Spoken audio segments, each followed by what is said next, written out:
नमस्कार, जय श्री कृष्ण। मैं जया गुप्ता। इस वीडियो में मैं वैशाख मास महात्म्य के 13वें दिन की कथा लेकर आई हूँ। वैशाख मास महात्म्य के 13वें दिन की कथा के रूप में हम वैशाख मास महात्म्य के 13वें अध्याय के पाठ का श्रवण करेंगे।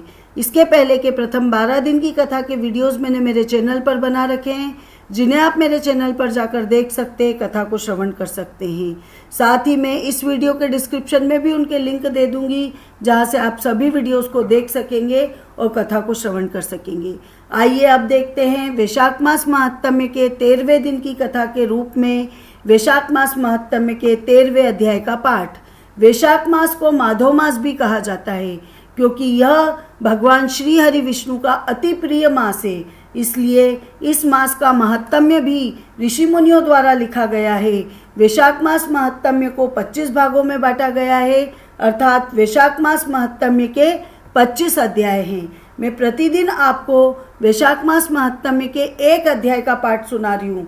आज मैं आपको वैशाख मास महात्म्य के 13वें अध्याय का पाठ बताऊंगी।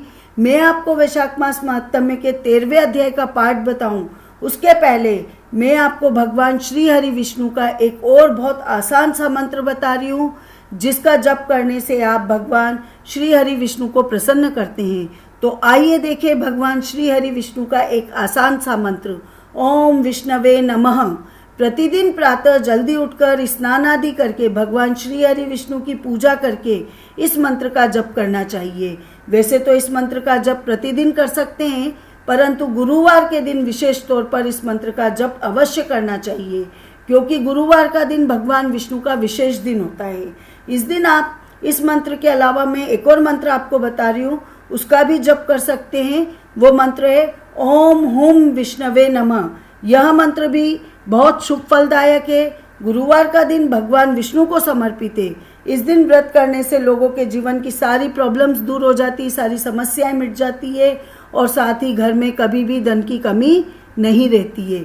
इस दिन भगवान श्री हरि विष्णु की पूजा के साथ साथ माँ लक्ष्मी जी की भी पूजा करनी चाहिए। रोजाना विष्णु भगवान के मंत्रों का जप करने से शुभ फल की प्राप्ति होती है, सभी संकटों से मुक्ति मिलती है और धन और वैभव की प्राप्ति होती है।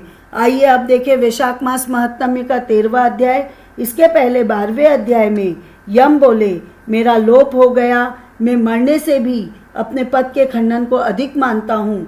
यम कहते हैं कि जो स्वामी के यहाँ रहकर उसके कार्य को नहीं करता है तो वह नरक भोगता है।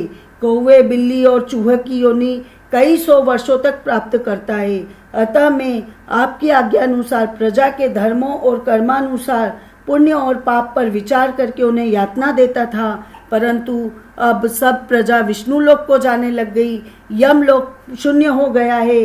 फिर मैं ब्रह्मा जी से यह कार्य छोड़ने की वह विनती करते हैं। अब उसके आगे ब्रह्मा जी कहने लगे, हे यम, इसमें क्या आश्चर्य की बात है? क्यों दुखी होते हो? सद्गुणों से ईर्ष्या करना मरणांतक होता है। हरि तो नाम ऐसा है, उसके उच्चारण मात्र से ही परम पद की प्राप्ति होती है।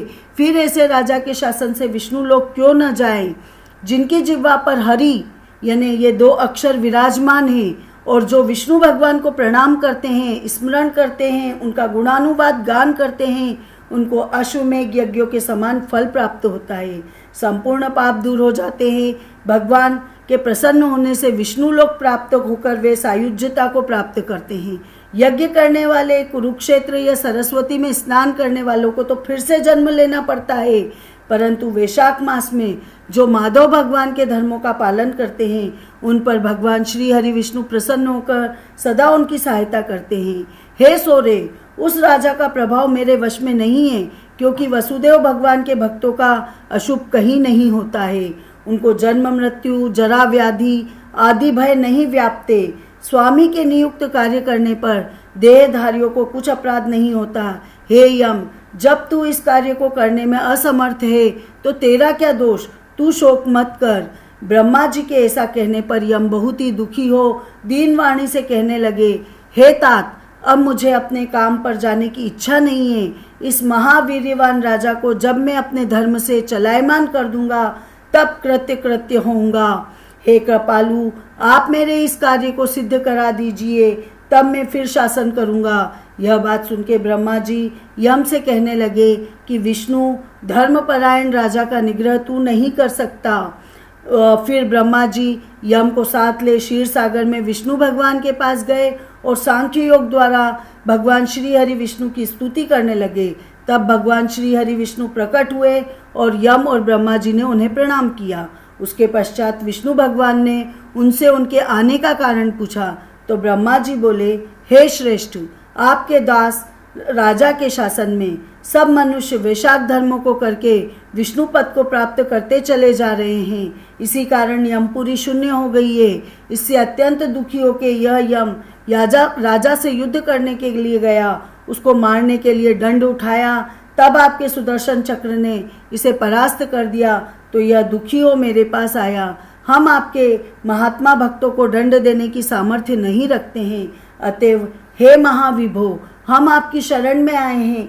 इसलिए हे प्रभो, उस राजा को दंड देकर आप अपने यम की रक्षा कीजिए। ब्रह्मा के यह वाक्य सुन के भगवान श्री हरि विष्णु हंस पड़े और ब्रह्मा जी व यम से बोले, मैं लक्ष्मी जी तथा प्राण और देह, श्रीवत्स, कौस्तुभमणि तथा वैजंती माला, श्वेतदीप, बैकुंठ, क्षीर सागर, शेषनाग और गरुड़ जी को त्याग कर सकता हूँ, परंतु ऐसे भक्तों को कदापि नहीं त्याग सकता जिन्होंने मेरे लिए संपूर्ण भोगों को त्याग दिया, प्राण छोड़ दिए, मुझ में ही अपनी आत्मा को लगा दिया। उन्हें मैं कैसे छोड़ सकता हूँ? अतएव हे यम, मैं तेरे दुख को दूर करने का उपाय बताता हूँ। उस राजा को मैंने 10 सहस्त्र वर्ष की आयु दी है, उसमें से 8 सहस्त्र वर्ष बीत चुके हैं। अब वह 2 सहस्त्र वर्ष की आयु भोगकर मेरी सायुज्य भक्ति को प्राप्त हो जाएगा। तब एक वेन नाम का राजा बड़ा दुराचारी होगा, वह सब वेदोक्त धर्मों का लोप कर देगा। तब वैशाख के धर्म भी नष्ट हो जाएंगे। फिर अपने ही पाप से वेन जल जाएगा। तब मैं पृथु का रूप धारण करके पुनः धर्मों की स्थापना करूंगा और वैशाखोक्त प्रख्यात धर्म मनुष्य से कराऊंगा। इस प्रकार हे यम, तेरे कार्य की सिद्धि हो जाएगी तो खेद मत कर। वैशाख के धर्म में निष्ठ महात्माओं द्वारा इस वैशाख मास में भी तुझे भाग प्राप्त होगा, राजा से भी तेरा भाग मिलेगा। तू खेद को छोड़कर पराक्रम प्राप्त होने योग्य बन। जो मनुष्य पृथ्वी में तेरे उद्देश्य से प्रतिदिन स्नान, अर्घ्य, जल, कुंभ, दही, अन्न आदि का दान न करेंगे, उनके किए हुए सब कर्म निष्फल हो जाएंगे। अतएव तू उस राजा के ऊपर क्रोध को त्याग दे, वह राजा तेरा भाग देगा, क्योंकि वह मेरा अनन्य भक्त है। और जो कोई प्राणी तेरा भाग देकर वैशाख धर्मों में प्रवृत्त हो, उनके धर्म में तू विघ्न मत पैदा करना। जो धर्म के पालन करते तुम्हें छोड़कर केवल मेरा ही भजन करे, उनको तुम मेरी आज्ञा से अवश्य दंड देना। उस राजा से तुम्हें भाग दिलाने के लिए मैं अभी सुनंद को भेजता हूँ, वह वहाँ जाकर तुम्हें भाग दिलवाएगा। तब भगवान ने यम के सामने ही राजा को समझाने के लिए सुनंद को भेज दिया, जो राजा को समझाकर पुनः भगवान के पास आ गया। ऐसा यम को आश्वासन देकर भगवान श्री हरि विष्णु वहाँ से अंतर्ध्यान हो गए तथा ब्रह्मा जी भी यम को समझाकर आज्ञा देकर चले गए। यम भी कुछ प्रसन्न होकर अपनी पुरी को चला गया। फिर सुनंद की आज्ञा पर राजा ने अपने राज्य की सारी प्रजा को प्रतिदिन यम के निमित्त स्नान, अर्घ्य आदि करने की तथा वैशाख के धर्मों में यम को भाग देने की सूचना करा दी कि अगर जो कोई धर्मराज का भाग नहीं देगा, उसके वैशाख में किए हुए कर्मों को यमराज जी स्वयं ले लेंगे। वैशाख की पूर्णिमा के दिन पहले धर्मराज जी के लिए जल का घड़ा, दही तथा अन्नदान करना चाहिए।